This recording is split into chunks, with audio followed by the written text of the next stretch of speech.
آپ کی نظر میں تعویذ کی کیا حیثیت ہے؟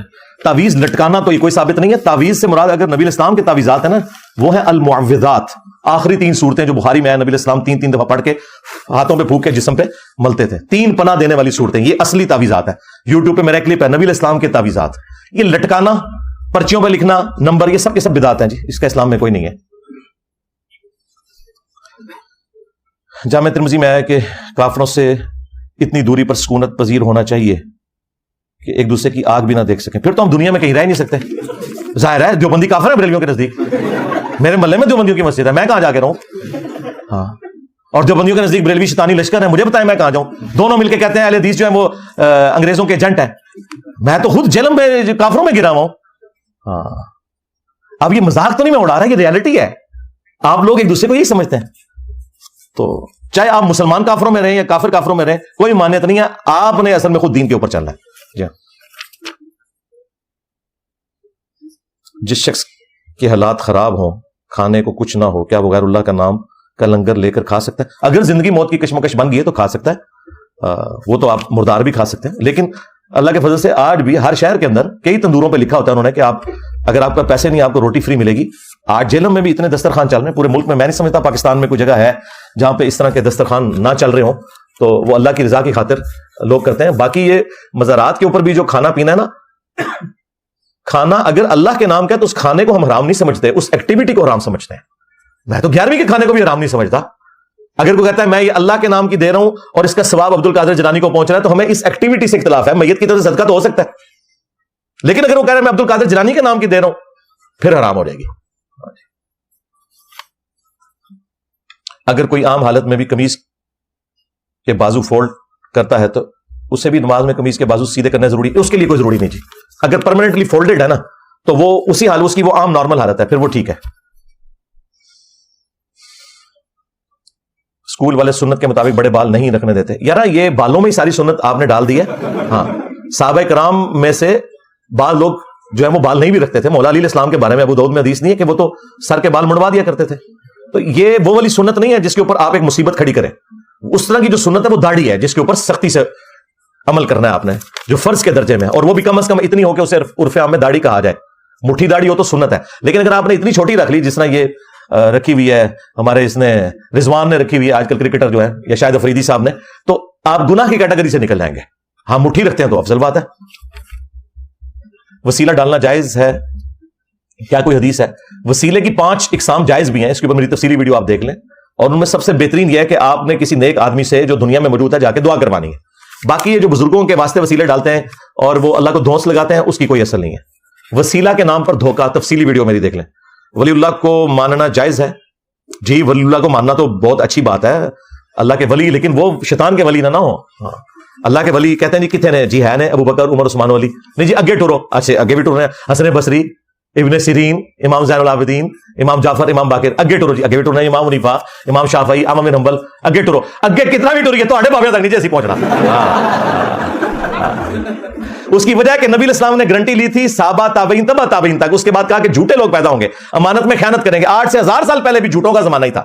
ہاں, یہ نبی علیہ السلام کا فرمان ہے. گارنٹی پہلے 300 سال کی ہے, یا بالکل آخری زمانے کی گارنٹی ہے جب امام مہدی علیہ السلام آئیں گے.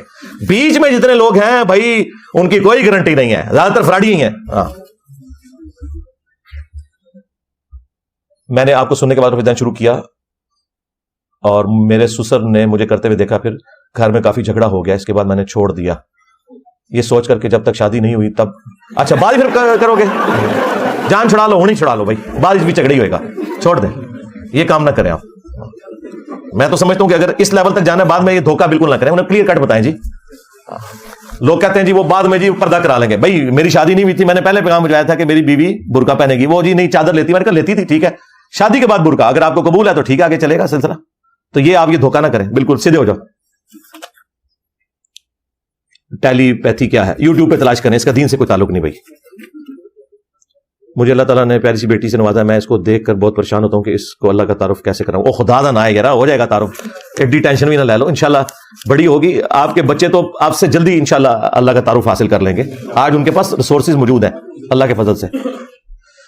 کیا غیر مسلم کو اپنی بارگاہ میں عبادت کی اجازت دے سکتے ہیں؟ جی دے سکتے ہیں, کوئی مسئلہ نہیں. غیر مسلموں نے بھی آپ کو دی ہوئی ہے, کوئی مسئلہ نہیں ہے اس میں.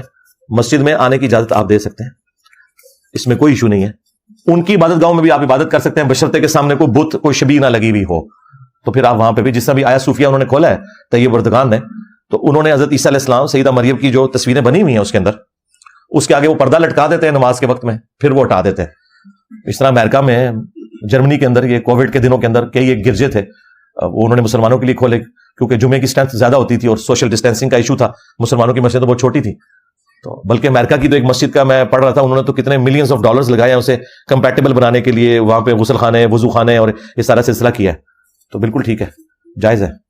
بخاری مسلم حدیث ہے, میرے لیے پوری زمین جو ہے وہ مسجد بنا دی گئی ہے. ہاں, جو ممانعت آئی ہے نا ترمذی میں, ابو داؤد میں, وہ ہے حمام کے اندر آپ, یعنی جو نجس جگہ ہے, اور قبرستان کے اندر آپ نماز نہیں پڑھ سکتے. اور تیسری جو جگہ آئی ہے وہ اونٹوں کا باڑا ہے. یہ 3 جگہوں میں ممانعت ہے, باقی ہر جگہ نماز درست ہے. نیت کر کے داڑھی کا خط رکھنے کی کیا حیثیت ہے, کیا جائز ہے, گناہ تو نہیں ہوگا بھائی؟ یعنی آپ چھوٹی داڑھی رکھنے کو گناہ کہہ رہے ہیں, کیا کہہ رہے ہیں جی, یہ کہنا چاہ رہے ہیں داڑھی کا خط کروانا, یعنی میں نے اب نیت کر لی کہ میں نے داڑھی رکھنی ہے اور بعد میں پھر مونڈ دی, ٹھیک ہے, کوئی مسئلہ نہیں. جنید جمشید صاحب نے کتنی بار مونڈی ہے, پھر اللہ نے انہوں نے توفیق دے دی. ہاں, ہمت کرتے رہو, انشاءاللہ ہو جائے گی کدے نہ کدے.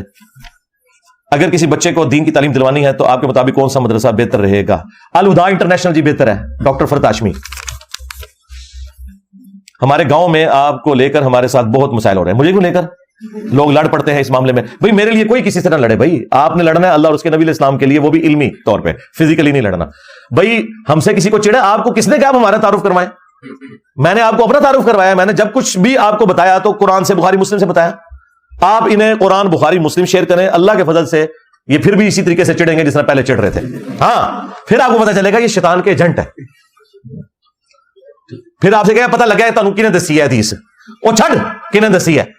نبی علیہ السلام نے تو حضرت ابو ہریرہ سے کہا تھا یہ شیطان تھا جو آیا تھا تیرے پاس انسانی شکل میں, لیکن بات اس نے سچی کی ہے کہ جو آیت الکرسی پڑھ کے سو جائے تو ایک فرشتہ اس کی حفاظت کرتا ہے. اور شیطان کی سچی بات کی تصدیق نبی علیہ السلام کریں, تم ایک مسلمان کی سچی بات کی تصدیق کرنے کے لیے تیار نہیں ہو تو کس نبی کو مانتے ہو تم؟ تو آپ ان کو آیات اور حدیث شیئر کروایا کریں, مجھے بیچ میں سے نکال دیں. قبر میں ربو کا سوال پر ہر انسان سے کیوں, حالانکہ کافر تو اللہ کو مانتے نہیں. کافر کی اکثریت تو اللہ کو مانتی ہے, چاند ایک ایتھیسٹ لوگ ہیں نا, تو سوال تو ان سے بھی کیا جائے گا نا, تیرا رب کون ہے, تجھے پالنے والا کون تھا, یہ تو سوال تو ہوگا نا. کوئی مانتا نہیں مانتا, کسی کے انکار سے کیا ہوگا, یہ تو سوال ٹیسٹ کے لیے, یہ تو سب سے ہونا ہے.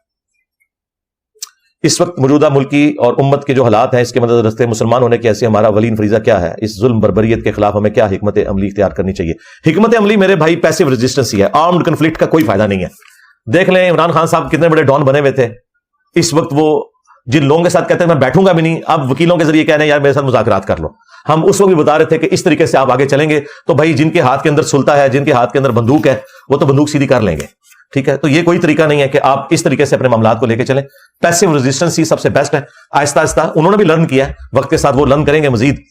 ان کو اب تھوڑا موقع دیں کہ وہ سیکھیں, لیکن اگر آپ اس طریقے سے کریں گے وہ بھی, اب میں تو سمجھتا ہوں کہ ہم تو بڑے خوش تھے کہ اسٹیبلشمنٹ آہستہ آہستہ اپنے آپ کو نکال رہی ہے, لیکن 9 مئی کے بعد تو وہ اس طرح داخل ہوئے ہیں کہ مطلب یہ تو ہمیں اب وہ معاملہ نظر آ رہا ہے کہ پہلے سے بھی زیادہ ان کی انوالومنٹ ہو گئی ہے, اور اس میں پولیٹیشین سے غلطیاں ہوئی ہیں, تو ان کو موقع مل گیا آنے کا.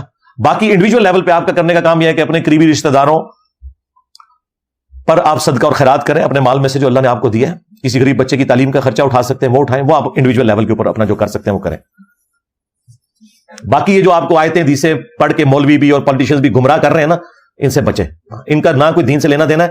جب ان کے اپنے مفادات پہ ضرورت پڑتی ہے تو پھر یہ آپ کو کہتے ہیں ووٹ کو عزت دو, ہم کوئی غلام ہیں, ٹھیک ہے, پہلے خود ساری غلامی کر رہے ہوتے ہیں. یہ چھوڑ دیں, یہ لوگ وقت کے مطابق چلتے ہیں. آج بھی مطلب وہ ان کے ساتھ صلح ہو جائے نا تو یہ معاملات سارے ہوں گے. یہی آپ دیکھ لیں پی ڈی ایم کی حکومت تھی, جہانگیر ترین, اور وہ سارے مسئلے میں چینی چوری ہوئی تھی تو انہوں نے ہنگامہ کھڑا کیا تھا. اب یہ آپ دیکھیں کہ ان کی حکومت کے اندر بھی وہی کچھ ہوا ہے, چینی کے ساتھ وہی ایپیسوڈ ریپیٹ ہوا ہے, کیونکہ سارے ایک دوسرے کے بینیفیشری ہیں. ان کے لیے کوئی اپنی جانیں دینے کی ضرورت نہیں آپ کو, نہ مولویوں کے لیے نہ پولیٹیشینز کے لیے.